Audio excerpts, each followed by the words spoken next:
Hi guys, my name is Arthur Orozco, and today I'm going to show you how to make a healthy form of dumplings because I'm addicted to dumplings, so I found a healthy way to make it. Just replacing the flour and of course the ingredients that go inside.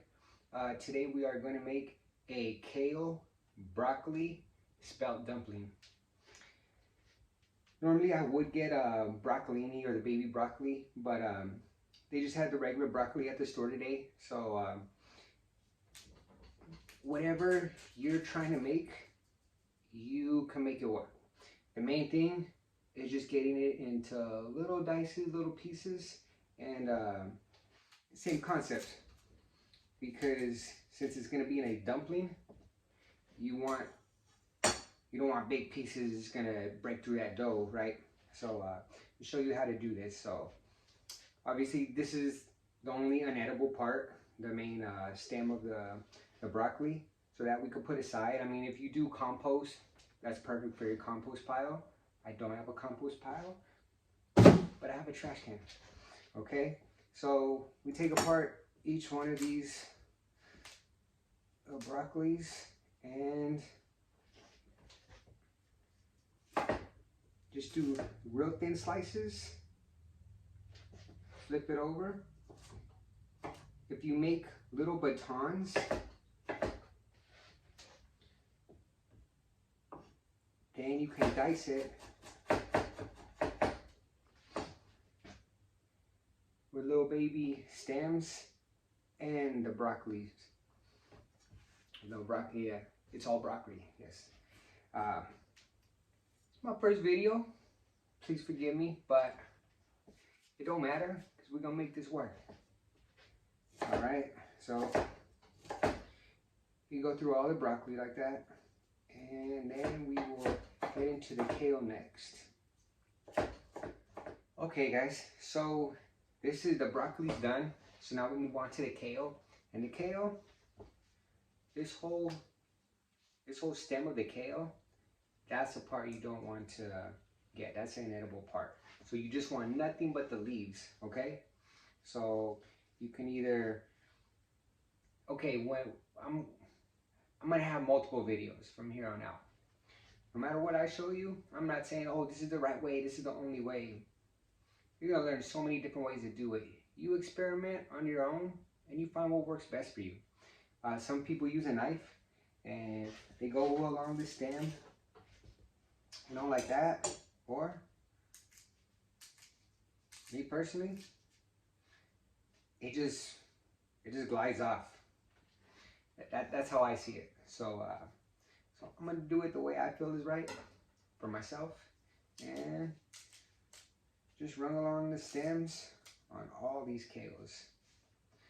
Okay, so yeah, what got me into this?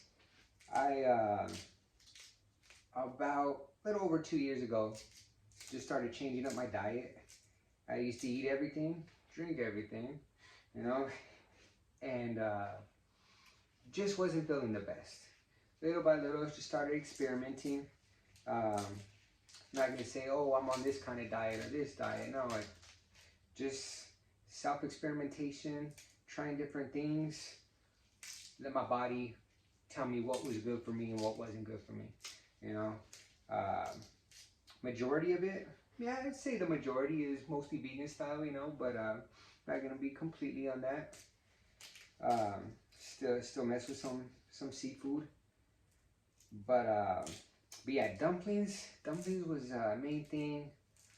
I was pretty sad about, like, ah, man, but I don't mess with that unbleached flour no more, you know. Well, let me try healthy versions, you know. And spelt flour has really substituted a lot of things for me, and I feel amazing with it, you know. Also, rye flour has been really good. Quinoa flour, coconut flour, and top of my head right now, those are the main flours that I really mess with. So another thing, by getting them little pieces like this, like we did with the broccoli, you can stack them all, you know, roll them up like you would with basil. We're doing a chiffonade. you know. And then going around the opposite way.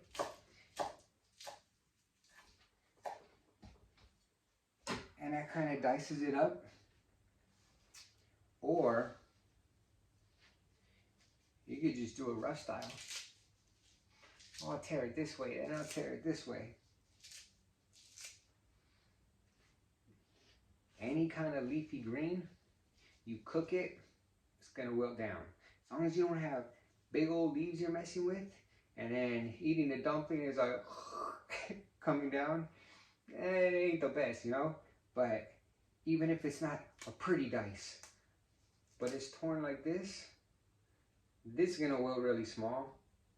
It's all gonna go nice in that dumpling, you know? So if you're presenting something and that's the showcase of what you're putting out, yeah, and then I believe cuts have a big deal to do with it. But if it's gonna be in a dumpling, like what we're doing, why not just get it down to the right size? And I guarantee you it's gonna work out nice. You'll see. But again, it's up to you. Y'all make the call. Showing you what I do.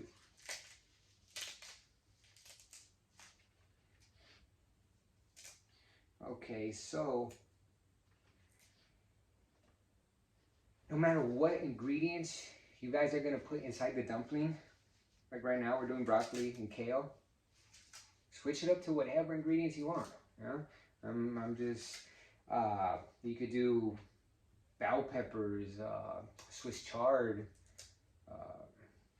spinach, any kind of vegetables. Y'all want to do meat? Put meat in it. But whatever you're doing, realize what needs to be cooked a little bit longer. Like on this, the broccoli is going to cook a little more longer.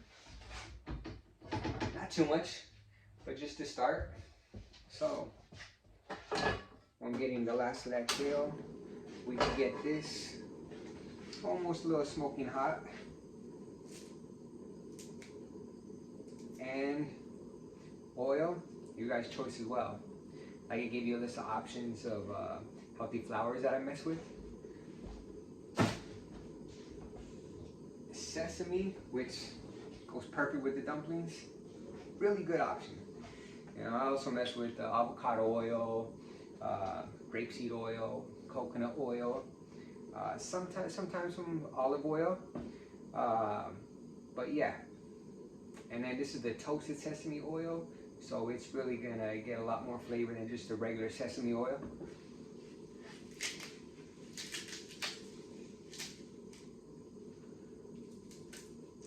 Right, got the last of the kale right there. And we are gonna start cooking this. Just like you don't want big chunks, big pieces of kale in your dumplings, you also don't want to start putting a hot filling in your dumplings, you know, it's just going to get all wilted. It's going to break apart before you even get your dumplings on your skillet. But that's why we're going to do this first, then the dough. While we're doing that dumpling dough, this will be nice and hot, cooked down. We also cook it where we get a lot of the liquid out, because a lot of vegetables have a lot of water content in them, so you gotta evaporate a lot of that, because you don't want your filling really watery as well, because that's just as bad as putting a hot filling in it and making the dumpling soggy before it even gets nice and crispy on here. So I can see it already smoking. Put a little sesame oil. Right here I have the board right by the end of this counter, so it's easy for me to just slide it on. Otherwise, you have a lot of prep bowls, you can go that route as well.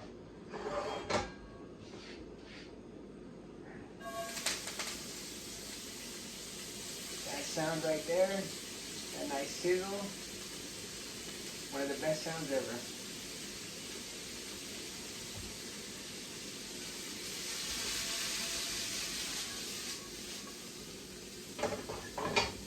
So we got that going a little bit. Put a little bit more sesame oil.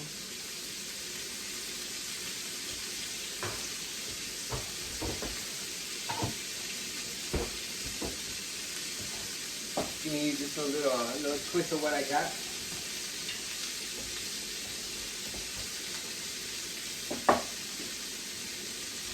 Okay, so right here we have sake.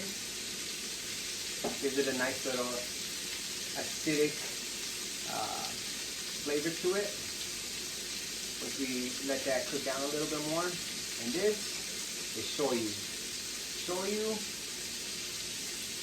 y'all used to the regular soy sauce you see at the stores everywhere. Well, this is a Japanese soy sauce. And this is a legit soy sauce. And it's not like the other ones at the store where it's like, oh man, this is way too salty. No, try this, mallow, just a good balance, man. They're really good at what they do. And this one, they have different flavors. It's like, you got different kinds of wines, you got different kinds of shoyu. And this is a cherry blossom.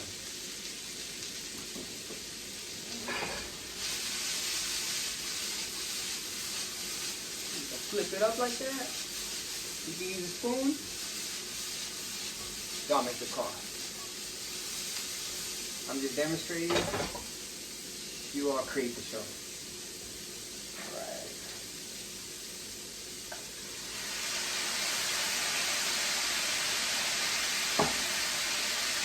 And we steam some of that up. You can add this kale.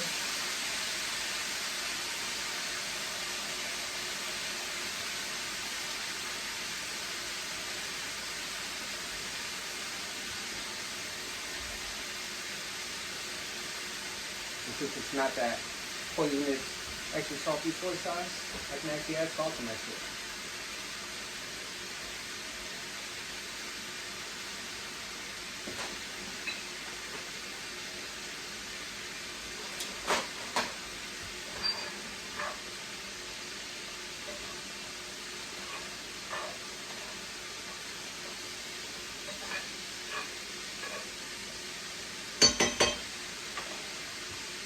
To show you.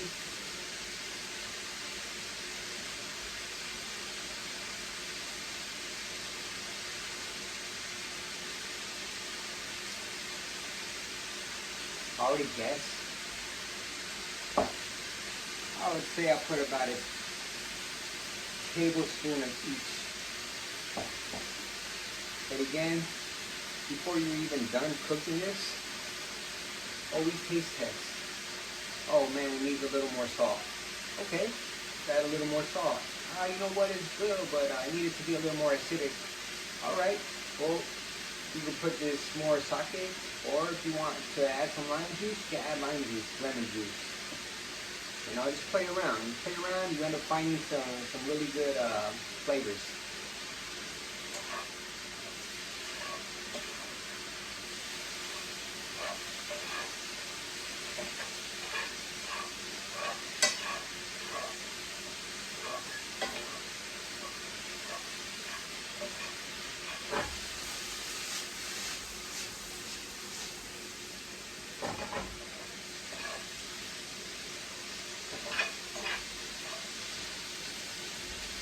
See what we got here.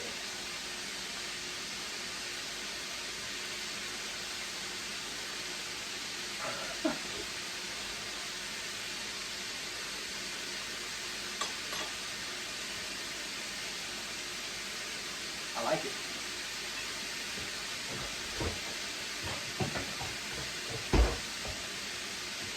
You know, that was just a few ingredients.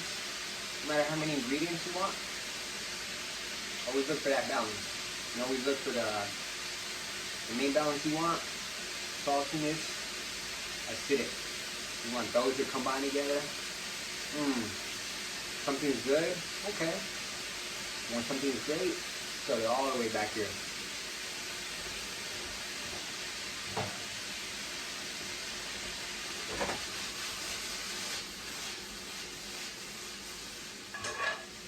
So that's good. So now we are going to put this aside.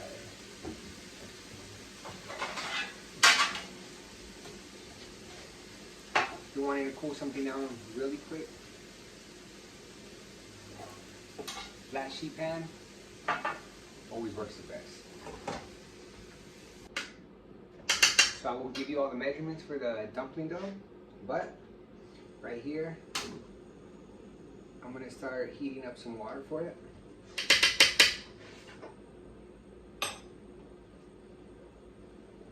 And we will put this in the fridge so it's cooling down while we're making our dough.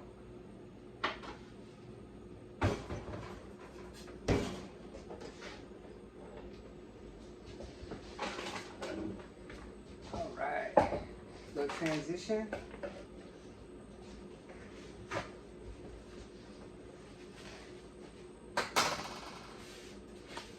So, spelt flour.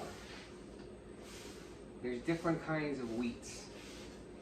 And this is the healthiest one I've came across. And I've also done pizza with spelt flour. A lot of other projects that I'm trying to get done with that. But pizza and dumplings, great replacement. Okay, so first we're going to measure out 300 grams of spelt flour.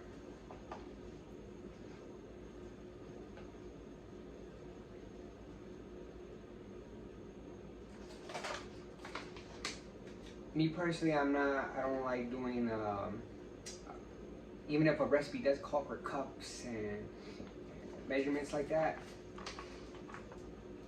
I'll make sure the recipe's done right, test it out, but then I'll do that same thing and put it and see where it is on measurements such as ounces, grams.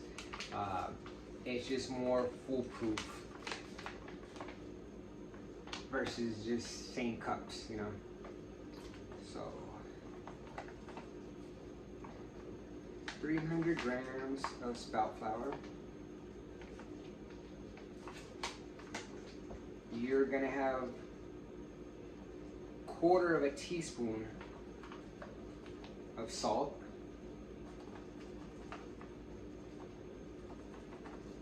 146 grams of boiling water, which is what I'm doing right now. And the last one you need is going to be 73 grams of cold water. And you understand that while we do this. And I'm almost at 300. Bear with me. Just trying to get it exactly. I don't know, and I have to try to juggle it back. Right, that's about done. That burner really heats up stuff so fast. It's is it Iwatani? It's a butane stovetop. That thing has the power, the firepower of actual house gas stove. With, I think it's, yeah, it has 15,000 BTUs, and that's how they measure the flame on different stoves. So yeah, definitely a go-to if y'all looking for a portable stovetops. And believe me, I ain't trying to advertise for them. I have nothing to do with them, but I just love them. Hence why I have 2 of them. But okay, so here's 300 grams spelt flour.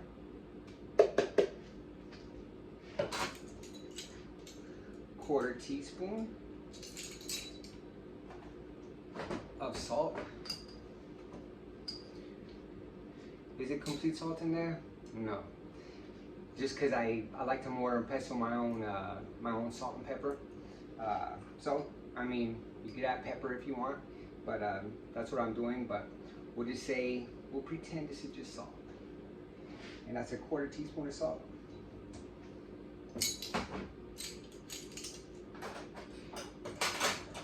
You could use a wooden spoon, regular spoon, chopsticks, your hands, but wouldn't really recommend the hand thing because this is the 146 grams of boiling water. So unless you want to really test it out, that's on you. Ain't telling you to do nothing. But you can either make a well or a moat. A well, I'm sure you all have heard that a lot. uh, one of the times when I was making pizza up in New York, and they taught us how to do it with a moat. So I like messing around with that. And the moat, you would make a pile all in the middle, all the water would go around, and then you gently incorporate it in, you know? So again, telling you what I do, it's up to you. Y'all find different ways. Just pour that around and then gently incorporate that. And with this first process, you'll see it gets really, it's gonna look real crumbly.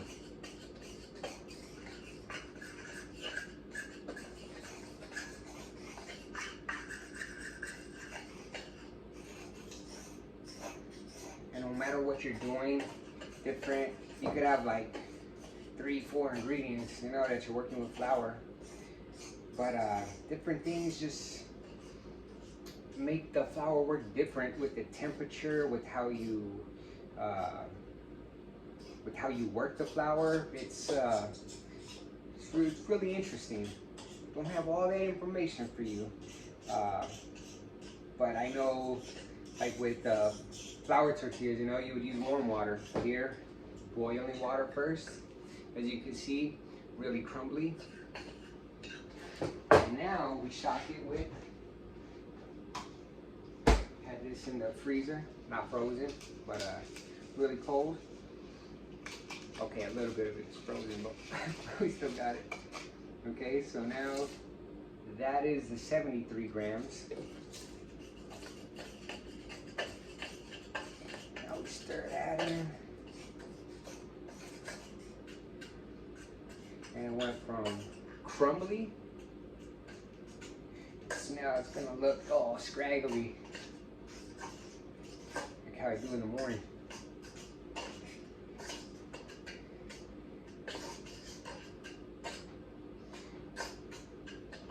Scraggly, but it's still coming together.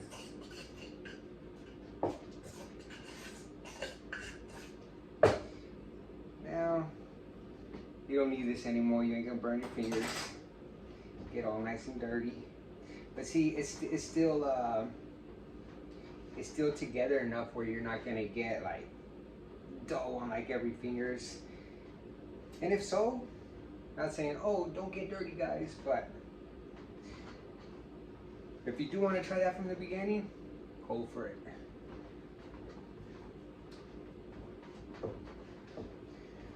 I'm just excited to show you guys this dumpling recipe. I just love experimenting with a lot of things.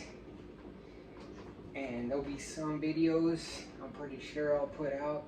It might be my first experiment, but I'll be excited to show it. You know, I just like giving back like that. But if dumplings were crack, yeah, I'd probably be a crackhead.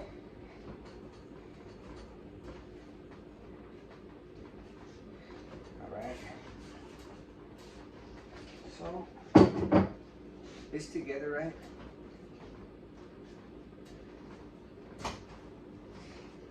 So, I'm not going to do it like how I normally would. This is a portable table. I don't want to break the table trying to show you stuff. So you go down, rotate it, down, rotate it, down, rotate it, down. And if you have a table that does not move, alright, nice and smooth, that's exactly how you want it. With a little punch, and you see it come back a little bit, that's what you want.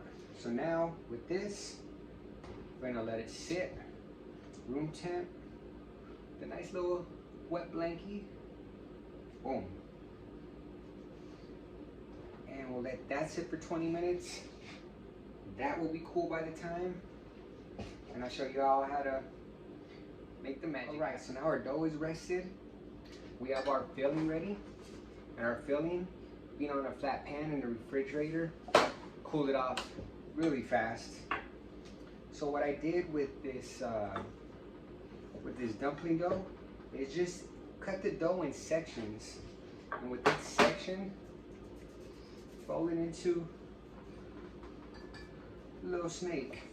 And that's where I created these little balls.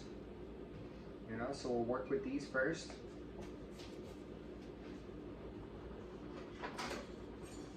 And this does wonders. I mean, you could use a big rolling pin, but really not necessary.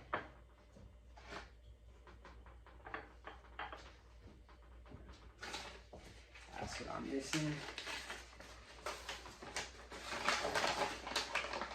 You always want to lightly flour your working station. And while you roll these dumplings, you're not pushing down all crazy, but you do want to make the ends. Doesn't make that much of a difference, but it's a little details that count. You want the ends to be thinner than the middle, because the middle part is gonna needs to be thicker, because that's where it's gonna stand up to your filling. You know, if it's too thin, easy to break through.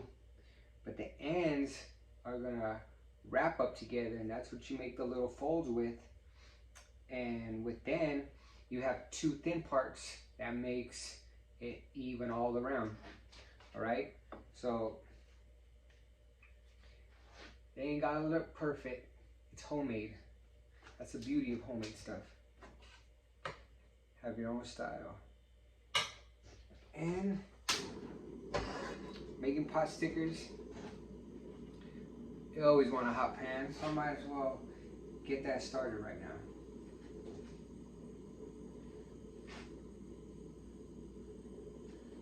You want it filled enough to where you're satisfied with the filling, but not overstuff it where now it's hard to even close it. So you press all the outside together. And starting from this side, you roll, press, press, fold, press, fold, press, fold, press.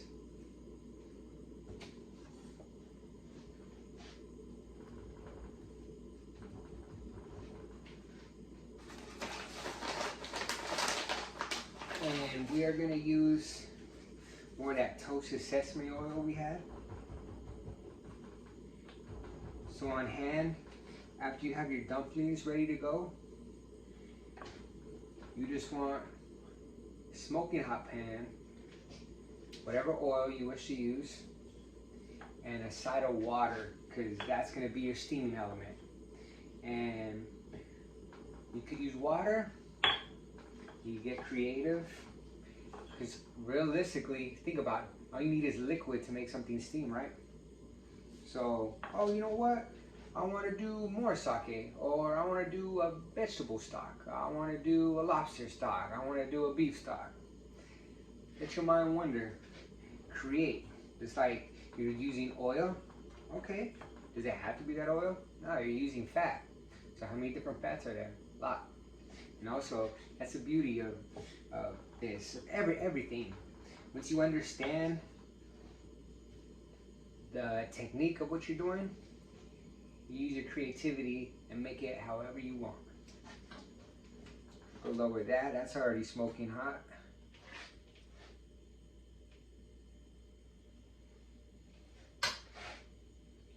Show you again on this dumpling.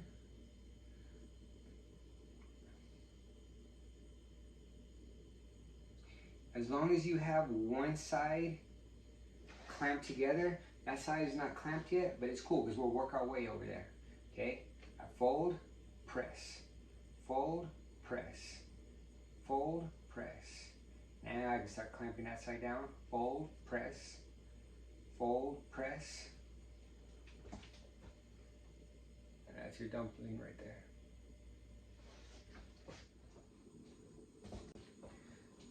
All right, so we got 6 to start with, and that's perfect because with the size pan, depending on what size pan you're using, sometimes you might only be able to do 3 at a time, some 6 at a time, 8 at a time. Just a decent size pan though. You wanna, I recommend cast iron or carbon steel. This is carbon steel, but both work. Those are the best. They retain the heat. They just, that's your go-to right there. So we already have a smoking hot pan. You don't need a whole bunch of. You're not deep frying it, you know. Just the bottom. That's that good sound we were talking about earlier. You want these spaced apart. If it's together, you don't want anything getting stuck together. That's a good space right here that you want. So from here, water bottle, whatever kind of water. Badass juice that I got one time, and I was like, "Ooh, this is a good little keeper right here." So that's what you're looking for. All that steam.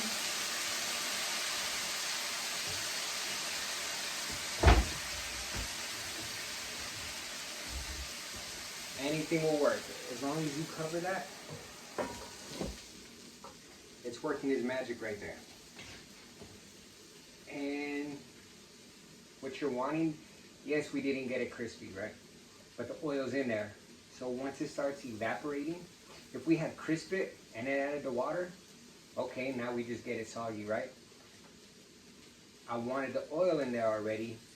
So now we steam it because I want to steam it first. And the water evaporates, what's left over? That fat. So now that fat, all the water is evaporated, and the dough's cooked through, the inside's cooked through. So now the bottom is on that layer of fat. We can uncover it. Just gets nice and crispy, and that's where you get your pot stickers. So we'll give that a few minutes, and we'll check underneath in about 2-3 minutes. All right, guys. So as you can see now, all that water has evaporated. So it's strictly just on the leftover fat.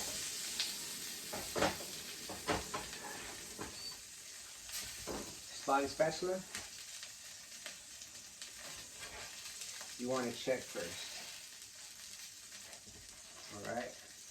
So as you can see right here, that's exactly what you are looking for. Crispy skin.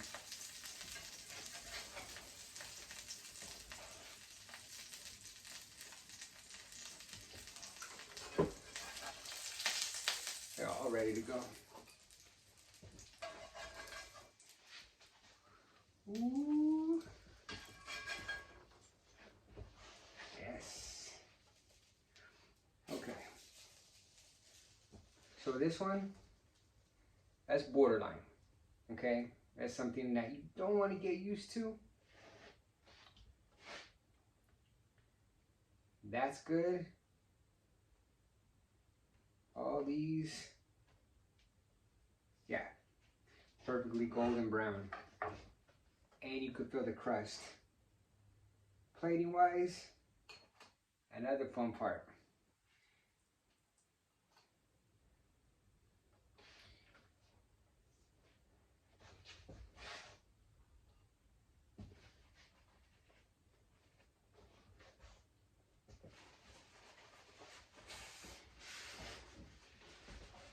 Sometimes it's cool when you have something like this to actually showcase the crispiness that you get. You know, so you could have one showing the steam part, the other showing the crispy part. You know, it's on you as you just get creative. And with your favorite dipping sauce, any dipping sauce will go great with this. This is my baby right here. This is a mix of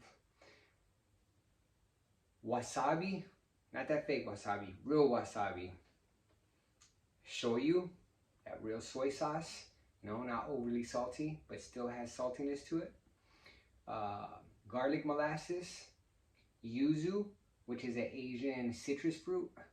I remember I was telling you earlier about the balancing the saltiness with the sweetness, and some date syrup to have a little more healthy sweetness, you know. So, and it's the best part right here. Ooh. Yeah. Aha. Oh.